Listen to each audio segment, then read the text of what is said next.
வணக்கம் நண்பர்களே, இது உங்கள் மர்மத்திரை. நான் உங்கள் ஆரியன். இன்று நாம் காணவிருக்கும் அத்தியாயம் நிழலின் கோபம். ஒரு நிமிடம் கற்பனை செய்து பாருங்கள். உங்கள் கண் முன்னே மனிதனை விட உயரமான ஒரு பிரம்மாண்டமான நிழல் உருவம் நிற்கிறது. அதைச் சுற்றி தீ கொழுந்துவிட்டு எரிகிறது. ஆனால் அந்த தீயே அதைத் தொட பயந்து வளைந்து செல்கிறது. அதன் முகத்தில் கண்களுக்குப் பதிலாக ஒளிரும் இருள் மட்டுமே தெரிகிறது. இது வெறும் நிழலா அல்லது நரகத்தின் வாசலா? இந்த அமானுஷ்ய சக்தியின் பின்னணி என்ன? இதன் கோபத்திற்கு காரணம் யார்? அதிலிருந்து வெளிப்படும் தீவிரம் உங்கள் முதுகுத்தண்டை சில்லிட வைக்கும். இது வெறும் நிழலா அல்லது நரகத்தின் வாசலா? இந்த அமானுஷ்ய சக்தியின் பின்னணி என்ன? இதன் கோபத்திற்கு காரணம் யார்?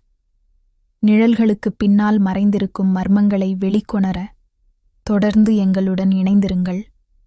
அத்தியாயம் 17. பயத்தின் அடுத்த கட்டத்திற்கு நாம் பயணிக்கப் போகிறோம். மறக்காமல் சப்ஸ்கிரைப் செய்யுங்கள். அடுத்த வீடியோவில் சந்திப்போம். நன்றி.